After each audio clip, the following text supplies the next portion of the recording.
So ఇప్పుడు మనం చేయబోయే interview one of the most weighted interview అని చెప్పొచ్చు.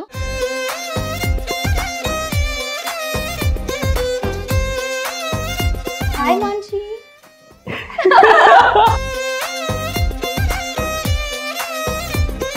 ఇంతకీ మీది లవ్ మ్యారేజా ఆర్ అరేంజ్డ్ మ్యారేజా? Arranged marriage.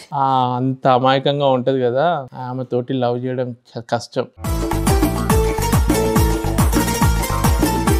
మాన్షి, నేను ఒకటి అడుగుతాను, నీకు అమ్మ ఎక్కువ ఇష్టమా నాన్న ఎక్కువ ఇష్టమా? నీకు చాక్లెట్స్ ఎవరు ఇస్తారు? ఆ బొమ్మలు ఎవరు కొంటారు? కానీ అమ్మ ఇష్టం.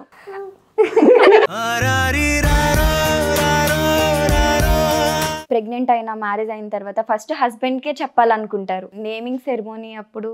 లేదు. సో అలాంటి మెమరీస్ ఫస్ట్ మీరు షేర్ చేసుకోలేకపోయారని ఏమన్నా బాధపడ్డారా? ఉంటే బాగుండు కదా అన్నట్టు అనుకున్నాం, కానీ ఆయన పక్కన ఉంటే బాగుండు, ఈ సిచ్యువేషన్లో ఆయన నా దగ్గర లేరు, అలాంటి సిచ్యువేషన్స్ ఏమైనా ఉన్నాయా మీకు? 8 months బ్యాక్ మాకు యాక్సిడెంట్ అయింది. అప్పుడు మీ నాన్నగారికి హార్ట్ అటాక్ అని తెలిసినప్పుడు కూడా మీరు ఇక్కడ ఉండి చూసుకోవడానికి అది లేదు. నిజం చెప్పాలంటే నేను కొంచెం ఎమోషనల్గా, చాలా ఎమోషనల్ పర్సన్ని. ఇప్పుడు అప్పుడప్పుడు బిగ్ బాస్లలో చూస్తాను, జస్ట్ 3 monthsలోనే వాళ్ళు అంత ఏడ్ చేసి, బిగ్ బాస్ అనేది అన్నపూర్ణ స్టూడియోను ఎక్కడో హైదరాబాద్లోనూ ఉన్న ఒక లొకేషన్. మా పొజిషన్ ఏంటి, సముద్రం మధ్యలో. ఆ పొజిషన్ ఏంటో ఆల్మోస్ట్ మా ఇంట్లో వాళ్ళకి తెలియదు. అవన్నీ చూసేవారికి నాకు కొంచెం సిల్లీ అనిపిస్తాయి కొన్ని విషయాలు.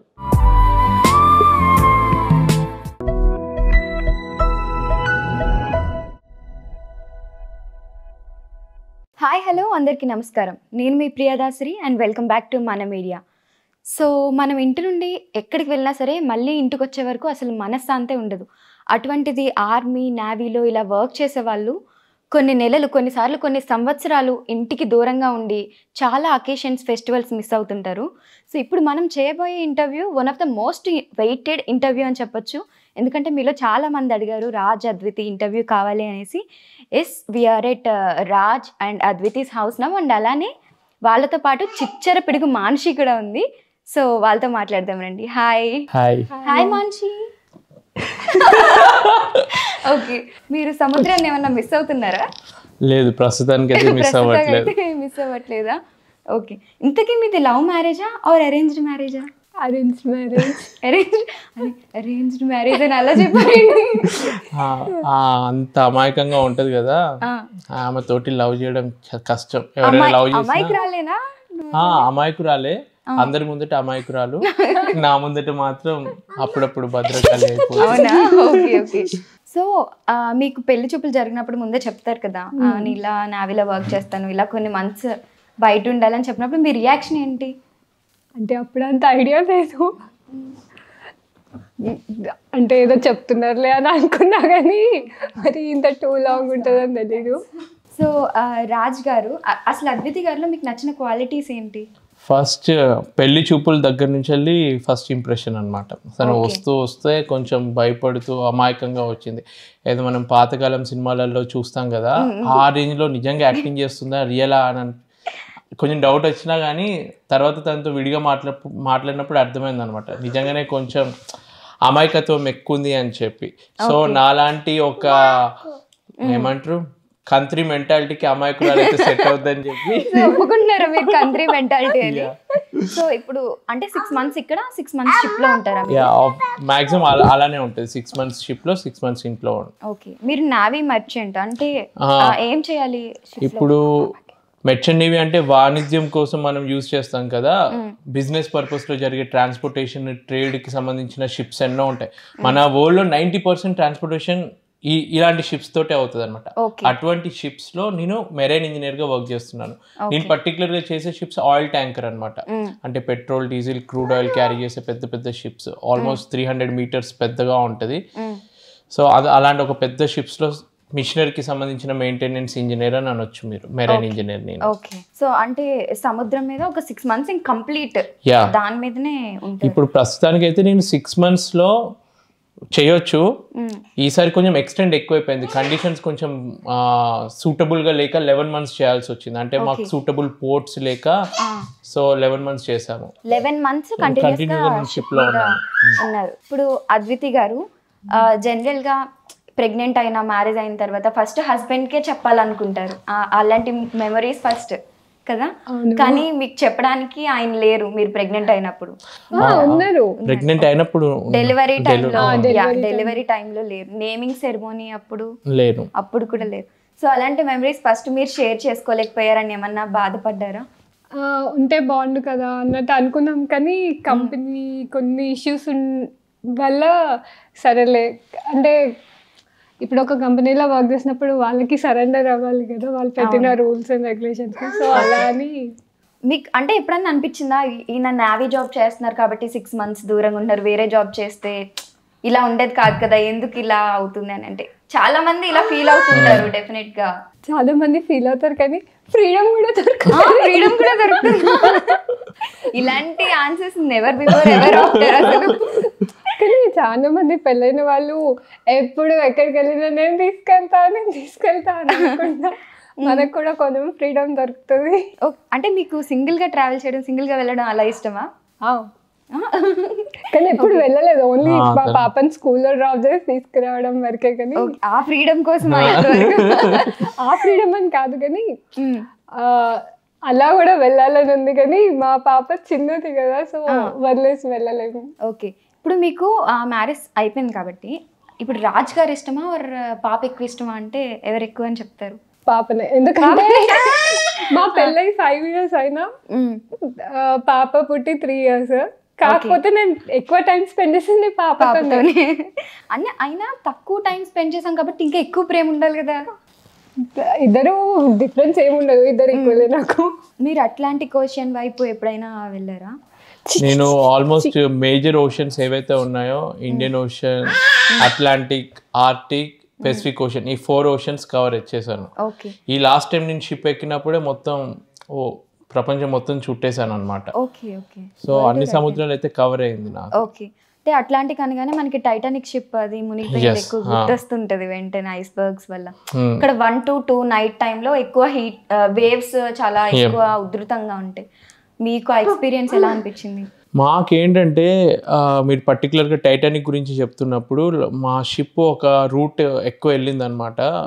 యూకే నుంచి వెళ్ళి కెనడాకి న్యూ ఫౌండ్లాండ్ అనే ఒక స్టేట్కి వెళ్తున్నప్పుడు అక్కడ ఏదైతే రీచ్ అవుతుందో ఆ ప్లేస్ లోనే టైటానిక్ మునిగింది అనమాట.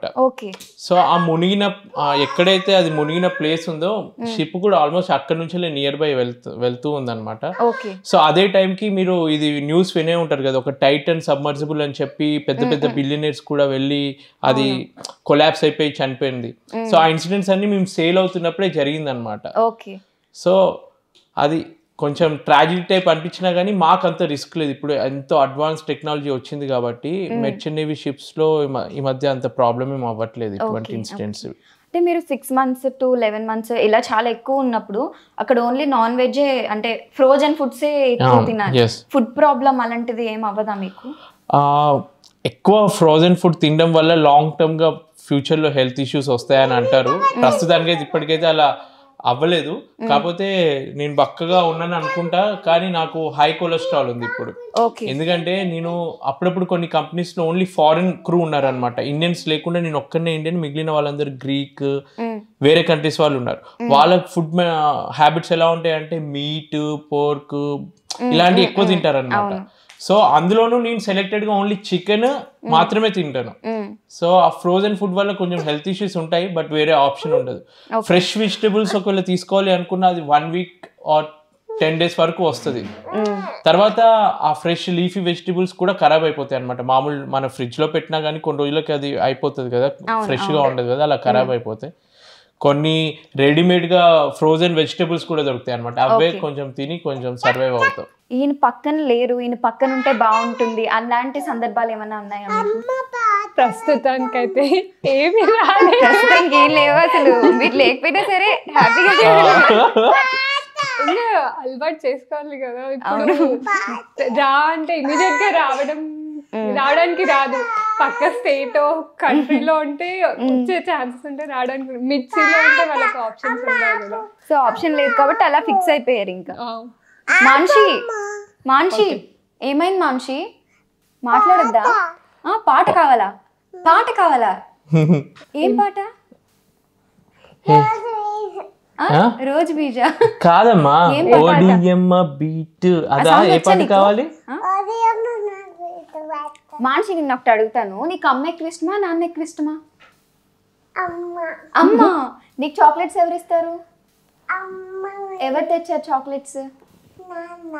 బొమ్మలు ఎవరు కొంటారు? నాన్న కొంటారు, కానీ అమ్మ ఇష్టం. అవునా? ఆయన పక్కన ఉంటే బాగుండు, ఈ సిచ్యువేషన్ లో ఆయన నా దగ్గర లేరు, అలాంటి సిచ్యువేషన్స్ ఏమైనా ఉన్నాయా మీకు? ఓడియమ్మ బీట. ఈ పాటకి డాన్స్ చేస్తున్నప్పుడు నానుంటే బాగుండు అని అమ్మ ఫీల్ అయిందా? మాన్షి ఓడియమ్మ పెడతాను ఇట్రా. 8 months బ్యాక్ మాకు యాక్సిడెంట్ అయింది. అప్పుడు అయినప్పుడు ఏం అనిపించలే, కాకపోతే తర్వాత రికవర్ అయ్యే టైంలో వేరే ఇష్యూస్ అట్లా ఇట్లా నాకు హెల్త్ సపోర్ట్ ఈమెను చూసుకోవడము ఎక్కువ బాగా ఇది చేసేది అనమాట. సో అప్పుడు కొంచెం అరే వస్తే బాగుండు కదా అన్నట్టు అనుకున్నాము. దిగట్లేదు అని తెలిసి ఒక 20 days అనుకుంటా మాట్లాడలేదు నేను కాల్. మీకు కోపం కూడా వస్తుందా? కోపం వస్తుంది అంటేనే కొంచెం షాకింగ్ గా ఉంది. మా ఇద్దరితో కంపేర్ చేసుకుంటే నాకే కోపం. అవునా? ఓకే.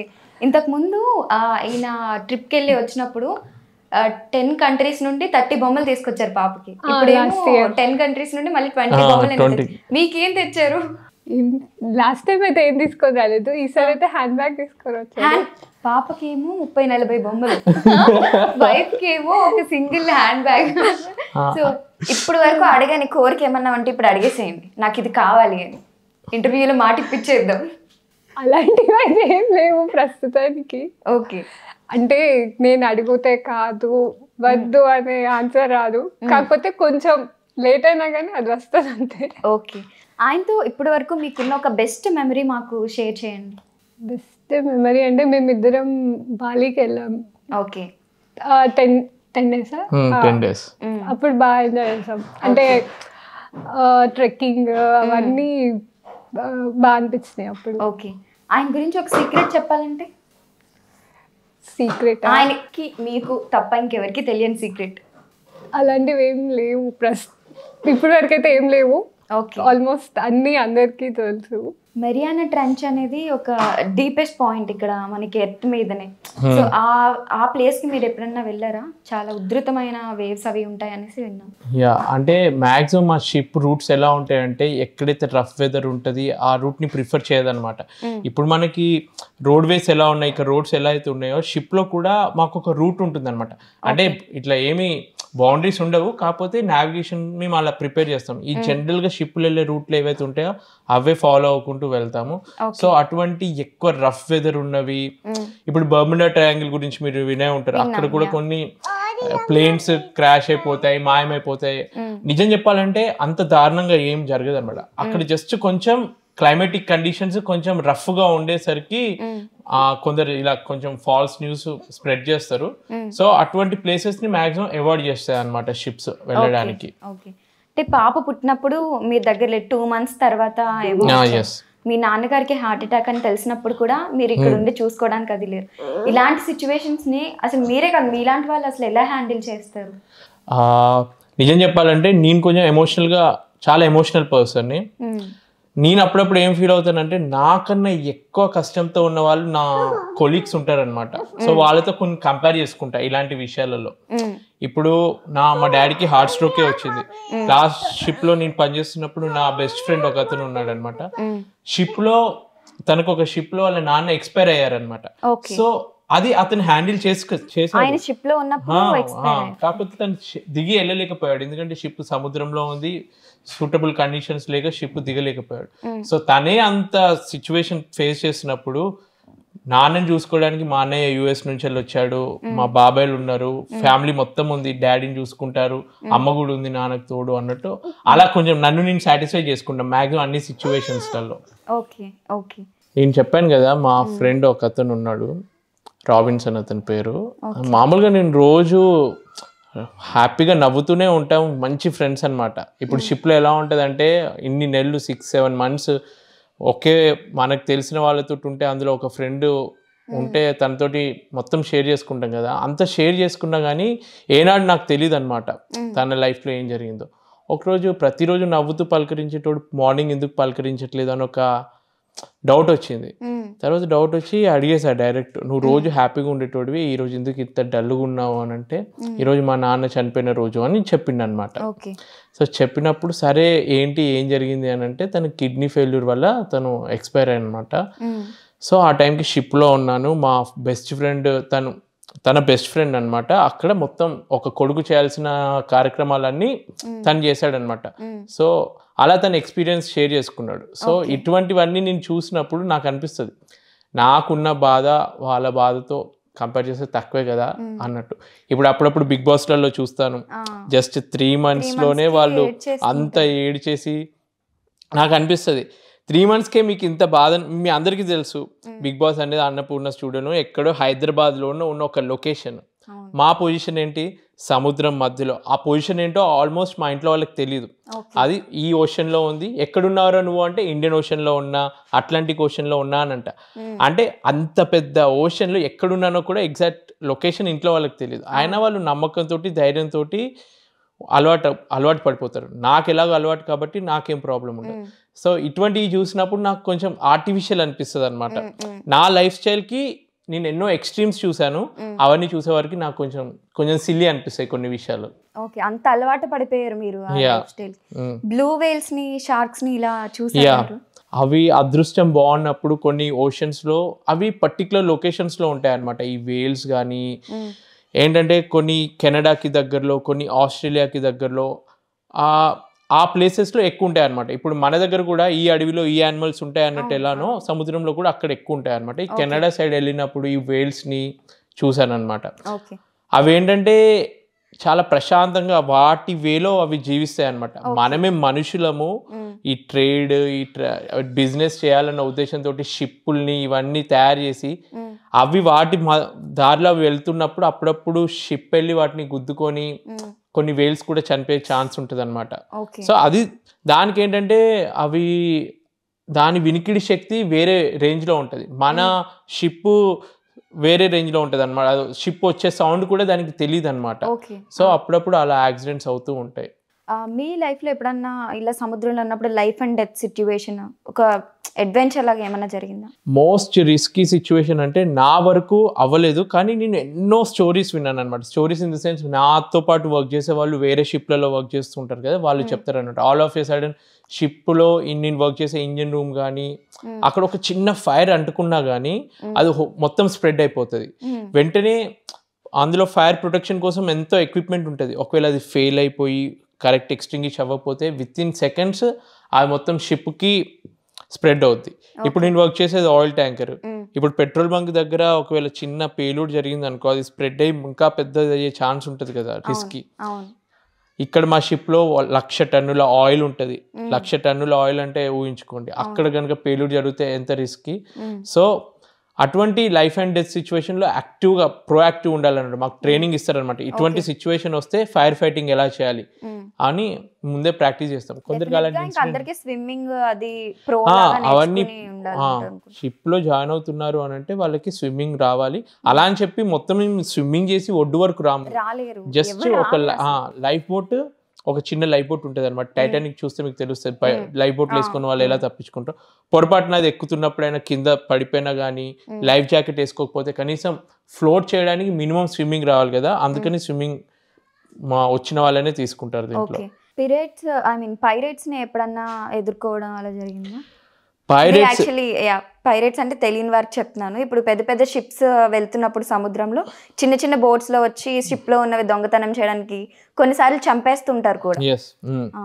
ఇప్పుడు రీసెంట్ గా న్యూస్ పేపర్ చదువుతున్నప్పుడు మన మన అరేబియన్ సీ గల్ఫ్ ఆఫ్ ఏడెన్లో కూడా రీసెంట్గా ఒక ఇన్సిడెంట్ జరిగింది. అందులో మన ఇండియన్స్ కూడా ఉన్నారనమాట క్రూలో. ఒక సొమాలియా వాళ్ళు పైరేట్స్ వచ్చి దాన్ని హైజాక్ చేశారనమాట. పైరేట్స్ వచ్చి హైజాక్ చేసి ఆ పెద్ద షిప్ని వాళ్ళ సొమాలియా సైడ్కి తీసుకెళ్తున్నారు. సో వాళ్ళు వెంటనే మన ఇండియన్ నేవీకి ఇన్ఫార్మ్ చేసిందనమాట. మన ఇండియన్ నేవీ పెట్రోలింగ్ టైప్లో ఆ షిప్ని అబ్జర్వ్ చేస్తుంది, కానీ అబ్జర్వ్ చేయడం వరకే మన ఇండియన్ నేవీ చేయగలదు. ఎందుకంటే ఆల్రెడీ హైజాక్ అయింది. ఏదైనా హైజాక్ అయింది అంటే మనం వెళ్ళి ఫైటింగ్ చేస్తే లోపల మనుషుల్ని వాళ్ళు చంపే ప్రమాదం ఉందని చెప్పి జస్ట్ దాన్ని మానిటర్ చేస్తున్నారు, ఆ షిప్ని ఎక్కడి వరకు తీసుకెళ్తున్నారు అన్న విధానంలో. సో ఈ పైరేట్స్ అనేది నిరంతరం ఎప్పుడో ఒకప్పుడు జరుగుతూ ఉంటుంది. అంతెందుకు ఇప్పుడు ఏరోప్లేన్లు కానీ చిన్న చిన్న ఇన్సిడెంట్స్ అప్పుడప్పుడు జరుగుతూనే ఉంటాయి కదా, ఇట్లా హైజాకింగ్.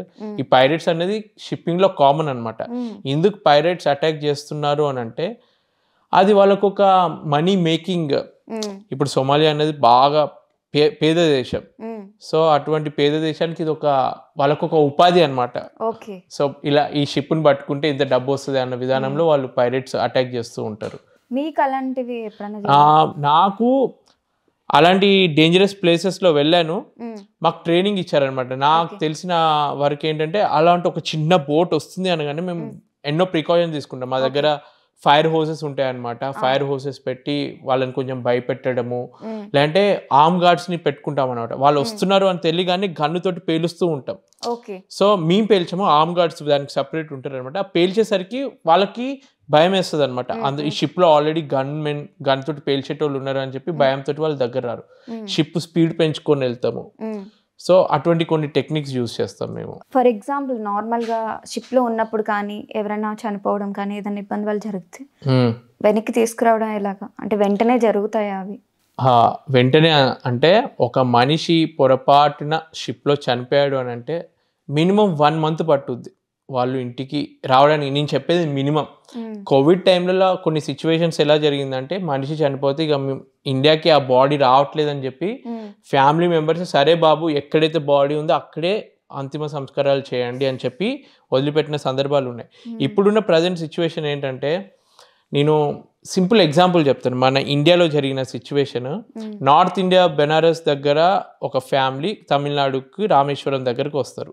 అక్కడ ఒక ఆమె చనిపోతుంది, వాళ్ళ అమ్మ చనిపోయింది.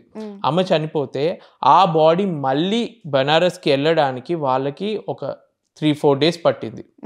మన ఇండియాలోనే ఒక స్టేట్ నుంచి వెళ్ళి ఎయిర్ క్రాఫ్ట్తో బాడీని షిఫ్ట్ చేయాలంటేనే ఒక 10-12 డిపార్ట్మెంట్స్, పోలీస్ డిపార్ట్మెంట్, ఏవో అన్ని డిపార్ట్మెంట్ దగ్గర పర్మిషన్లు, ప్యాకింగ్ అన్ని చేసేది ఉంటుంది.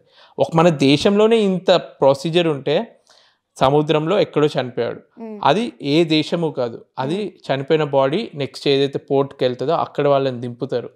దింపి అక్కడ కొన్ని ప్రొసీజర్స్ ఉంటాయి, మంచిగా ప్యాకింగ్ చేయాలి, దానికి అన్ని రిపోర్ట్స్, మెడికల్ రిపోర్ట్, మళ్ళీ ఇంకో దేశానికి వెళ్తుంది. అలా వెళ్ళి వెళ్ళి వెళ్ళి ఇంత ప్రొసీజర్కి కొన్ని సందర్భాల్లో 3 నెలలు కూడా పట్టిన సందర్భాలు ఉన్నాయి. మన ఆంధ్రప్రదేశ్లో కళింగపట్నం అని ఒక ఊరు ఉంటుంది, అక్కడ అందరు సీమెనే ఉంటారు అనమాట. ఇట్లా సముద్రంలో వర్క్ చేసే వాళ్ళు ప్రతి కుటుంబంలో ఒకరు ఉంటారు అందులో, వాళ్ళ ఉపాధి అదనమాట.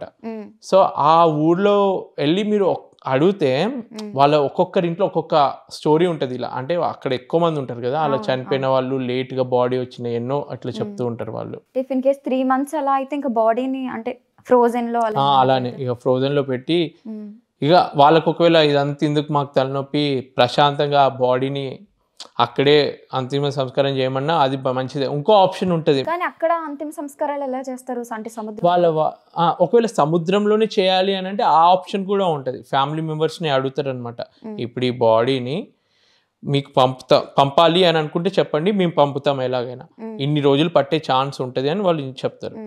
లేదంటే ఇంకో ఆప్షన్ ఉంటుంది, ఇక్కడ సముద్రంలోనే సీ బరియల్ చేస్తాము అంటే సముద్రంలోనే విడిచేయడం. దానికి ఒక ప్రొసీజర్ ఉంటుంది, మంచి కవర్లో పెట్టి అంత ప్రాసెస్ పర్మిషన్స్ అన్ని తీసుకొని చేసేటివి ఉంటాయి అన్నమాట, చేయవచ్చు. ఓకే.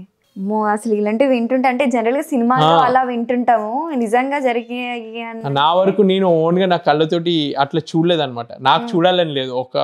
ఇప్పుడు మన ఇంటి పక్కన వ్యక్తి ఎవరైనా చనిపోతే వాళ్ళు బాధలో ఉన్నా కానీ మనకి ఒక 1 week వరకు ఆ బాధ అనేది ఉంటుంది, అదే రోజు చూసేటోళ్ళం అట్లా. అదే షిప్ లో వాళ్ళకైతే ఇంకెంత కష్టం అవుద్ది. అవును అవును. నెయిల్ పాలిష్ పెట్టుకున్నావా మాన్షి? నీకు నాన్న ఇష్టమా అమ్మ ఇష్టమా చెప్పు. అమ్మనా మీరు 30 సార్లు అడిగినా సరే నేను అమ్మనే చెప్తాను అంటుంది. ఎప్పుడైనా అవసరం ఉంది సో మీరు ఇంట్లో ఎక్కువ టైం స్పెండ్ చేయలేకపోతున్నారని ఎప్పుడైనా బాధపడిన సిచ్యువేషన్స్ ఉన్నాయా? మెయిన్గా నేను ఫీల్ అయ్యే సిచ్యువేషన్స్ ఇంట్లో ఏదైనా హ్యాపీ ఒకేషన్స్ కానీ సాడ్ ఒకేషన్ మన ప్రజెన్స్ ఉండాలి అనుకున్నప్పుడు నా ప్రజెన్స్ ఉండదు చూడు, అప్పుడు ఫీల్ అవుతాను. లేదంటే నార్మల్గా ఓకే నా జాబ్ ఇది అని మెంటల్గా ప్రిపేర్ అయ్యే నేను ఈ ఫీల్డ్కి వచ్చాను కాబట్టి సో సైకలాజికల్గా మెంటల్గా ప్రిపేర్ అయ్యాను. కానీ ఇప్పుడు పాప పుట్టిన తర్వాత నాకు అనిపిస్తుంది నా వల్ల నా పాప ఎఫెక్ట్ అవుతుందా అని ఒక బాధ ఉంటుంది అంతే. ఎందుకంటే ఇప్పుడు మనం స్కూల్కి ప్రతి ఒక్కరు వాళ్ళ పేరెంట్స్ వెళ్తారు, పేరెంట్ టీచర్ మీటింగ్ వెళ్ళినా ఇద్దరు వెళ్తారు, ఆ స్కూటీలో కానీ కార్లో వాళ్ళ నాన్న దింపుతాడు, పిల్లల్ని ఆడిస్తూ ఉన్నప్పుడు వాళ్ళ నాన్నతోటి ఆడుతున్నప్పుడు కొంచెం కొంచెం పెద్దగా అయ్యే కొద్దీ అబ్జర్వ్ చేస్తుంది కదా అందరికి వాళ్ళ నాన్న ఆడిస్తున్నాడు, మా నాన్న షిప్లో ఉన్నాడు అన్న ఫీలింగ్ వస్తుందని ఒక అది ఉంటుంది అంతే. నాకు పాపలో మీకు బాగా గుర్తుండిపోయిన ఇన్సిడెంట్ ఏమైనా గుర్తుందా? అంటే క్రేజీ ఇన్సిడెంటా?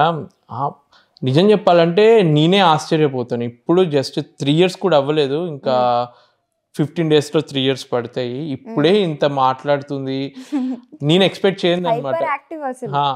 నేను 11 months షిప్లో ఉన్నాను కదా, నాకు అంత సిగ్నల్ అంత బాగుండదు ఇంటర్నెట్. ఏదో ఒక డైలీ 5 minutes అలా మాట్లాడినప్పుడు కొన్ని ఫోన్లలో అంత ఓపెన్ అప్ అయి మాట్లాడదు పాప. నేను మొన్నటి నుంచి అలా అబ్జర్వ్ చేస్తున్నాను, వచ్చినప్పటి నుంచి వెళ్ళి తనలో ఇంత మాటలు ఎప్పటి నుంచి వచ్చాయో. విత్ ఇన్ 1 year మిస్ అయిపోయాను కదా తన్ని నేను ఒకేసారి, ఇంత మాట్లాడేస్తుంది అని ఒక ఆశ్చర్యం అనమాట. సో డైలీ ఒక వింతలాగానే అనిపిస్తుంది. తను వాళ్ళ అమ్మమ్మతో ఒక వీడియో చాలా ఆర్గ్యూ చేస్తుంది అనమాట, ఇది నా ఇల్లు నేను ఇక్కడే ఉంటా ఏమనుకుంటున్నావు అని చెప్పి ఆర్గ్యూ చేస్తుంది. నిజంగా పాతకాలం సూర్యకాంతం టైప్లో అనిపించింది అనమాట తను ఆర్గ్యూ చేయడం. అటువంటివన్నీ నేను డైలీ నా షిప్లో ఎప్పుడైనా బాధలో ఉన్నప్పుడు ఆ వీడియో చూసి మూడంతా హ్యాపీగా ఉంటుంది అనమాట అవి చూసినప్పుడు. జనరల్గా మేమైతే ఎప్పుడన్నా ఒక రివర్స్లో అలా చిన్న బోటింగ్ వెళ్ళినప్పుడే కొంచెం వర్షం పడితే చాలా భయపడిపోతాం, మధ్యలో ఉన్నామంటే ఏం జరుగుతుందో ఏంటో సునామీ వచ్చినట్టు ఫీల్ అవుతాం. అటువంటిది మీరు సముద్రం మధ్యలో ఉన్నప్పుడు పెద్ద పెద్ద సైక్లోన్స్ అవి వస్తుంటాయి, అలాంటివి ఫేస్ చేశారా మీరు? ఈసారి అయితే ఒక డిఫరెంట్ ఎక్స్పీరియన్స్ అనమాట. షిప్ వెళ్తుంది రాత్రిపూట, నేను ఊరికే మీదికి వెళ్దాము అని చెప్పి మా నావిగేషన్ డెక్లో వీల్ హౌస్ అని అంటారు అనమాట. ఎక్కడి నుంచి అయితే స్టీరింగ్ నావిగేషన్ అంతా చేస్తాము. చిమ్మ చీకటి, అసలు ఏమి కనిపించట్లేదు. ఆల్ ఆఫ్ సైడ్ మొత్తం మెరుపులు ఇలా వస్తూ ఫ్లాషింగ్ ఉరుములు వస్తాయి కదా, ఆ సౌండ్కి నిజంగా ఏదో హారర్ సినిమా చూస్తున్నాం. ఆ సినిమాలలో చూసింది రియల్గా చూసిన ఫీలింగ్ వచ్చింది అనమాట. ఏంటి ఇంత ఉరుములు, ఏమైపోతుంది, షిప్ మునిగిపోతుందా, అది రోల్ అవుతూ ఉంది, ఇట్లా మీద నుంచి వాటర్ వస్తూ ఉన్నది, ఇంకా ఈ లైట్నింగ్ అంటే ఆ టెంపరీ కొంచెం టైం వరకు భయం వేస్తుంది. ఏం కాదులే ఇంత పెద్ద షిప్ ఏం మునగదు అన్న ఒక కాన్ఫిడెన్స్ తోటి వెళ్ళి పడుకుంటున్నాను అనుకో బెడ్ మీద. అప్పుడప్పుడు సిచ్యువేషన్ ఎలా ఉంటుంది అంటే పడుకొని సడన్గా చూడగానే కింద పడిపోయి ఉంటా. అంటే తెలియకుండానే మనం అంత రోలింగ్ కి అలా పడిపోతాం అనమాట.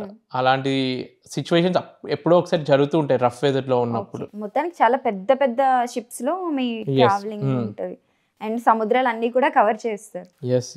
ఓకే, సో ఇన్ని చేస్తే ఇప్పుడు షిప్ లో ఉంటున్నారు, అక్కడ అసలు టైం ఉండదు, సిగ్నల్స్ ఉండవు, వీడియోస్ చేస్తారు. ఇంటికి వచ్చిన తర్వాత ఎక్కువ సముద్రంలో ఉన్నారు కాబట్టి ఇంట్లో టైం ఎక్కువ స్పెండ్ చేయరు. ఇవి రెండు కాకుండా అసలు యూట్యూబ్ ఎలా మెయింటైన్ చేస్తున్నారు? యూట్యూబ్ అన్నది నాకు చిన్నప్పటి నుంచి తెలియకుండానే లోపల ఒక ఫీలింగ్ ఉండేదన్నమాట. మా అన్నయ్య కానీ మా తమ్ముడు కానీ వాళ్ళందరూ స్కూల్లో ఏదైనా యాక్టివిటీస్ జరిగితే ఫుల్ యాక్టివ్గా పార్టిసిపేట్ చేస్తుంది అనమాట. నాకు డ్యాన్స్ చేయాలని ఉన్నా నాకు డ్యాన్స్ రాక చేయలేదు, ఏదన్నా అలా ప్రతిదీ లోపలనే దాచుకొని సినిమాలంటే బాగా పిచ్చి. చిన్నప్పటి నుంచి ఇప్పుడు రివ్యూవర్స్ వీళ్ళందరూ వచ్చి యూట్యూబ్లలో వీళ్ళందరూ ఒక్కొక్క రివ్యూలు ఇస్తున్నారు కదా. నేను చిన్నప్పుడే నా 3rd class 4th class నుంచి వెళ్ళి సినిమా ఏదైతే నేను చూసానో స్కూల్కి వెళ్ళి ఫస్ట్ నేనే అందరికీ చెప్పేది ఈ సినిమా ఇట్లుంది అని చెప్పి. సో అటువంటి ఇంట్రెస్ట్ తర్వాత ఈ డమ్ స్మాష్ అని చెప్పి టిక్ టాక్ అని చెప్పి వచ్చినప్పుడు సరే నన్ను ఎవ్వడు పట్టించుకోవట్లేదు, కనీసం నాకు నేను చేసుకొని పోస్ట్ చేద్దాం అన్నట్టు చేశాను. తర్వాత పెళ్ళయింది, మా మమ్మీ మా వైఫ్ వీళ్ళిద్దరితోటి వీడియోస్ టిక్ టాక్ లో ఉన్నప్పుడు చేశాను. అత్త కోడలు అప్పటి వరకు ఎవరు చేయలేదు అనమాట. సో ఆ వెబ్ సిరీస్ ఇవన్నీ కూడా అంటే ఇంట్లోనే మీరు చిన్నగా సిరీస్ చేశారు కదా, ఆ సిరీస్ కి స్క్రిప్ట్ డైరెక్షన్ అంతా మీరే? అంటే మా ఇంట్లో వాళ్ళకి ఏంటంటే వాళ్ళంతా యాక్టివ్గా పార్టిసిపేట్ కారు. వాళ్ళ దగ్గర ఉన్న ప్లస్ పాయింట్ ఏంటంటే నేను ఇంత యాక్టివ్గా ఉన్నానని చెప్పి వాళ్ళు నాకు సపోర్ట్ ఇస్తారు. సో నాది ర్యాండమ్గా నేనే అంతా నాకు నచ్చిన ఐడియాస్ చెప్తూ ఉంటాను, వాళ్ళతో డైరెక్ట్ చేపిస్తాను. థ్యాంక్ యూ సో మచ్ అండి. యాక్చువల్లీ మీ గురించి చాలా విషయాలు తెలుసుకున్నాం అండ్ ఈ టైంలో కూడా పర్మిషన్ ఇచ్చినందుకు ఇంటర్వ్యూకి thank you so much. And ఇలా ఎవరైతే ఇంటికి దూరంగా వాళ్ళ లైఫ్ స్టైల్ని పోరాడుతున్నారో వాళ్ళు చాలా గ్రేట్. మీ అందరికీ కూడా సెల్యూట్. అండ్ మెయిన్లీ మీకు మీ త్రూ మేము జనాలకు కొన్ని విషయాలు తెలియజేయగలిగాం కాబట్టి. అండ్ ఇలాంటి మరిన్ని ఇంటర్వ్యూస్ కోసం మన మీడియా వాచ్ చేస్తూ ఉండండి.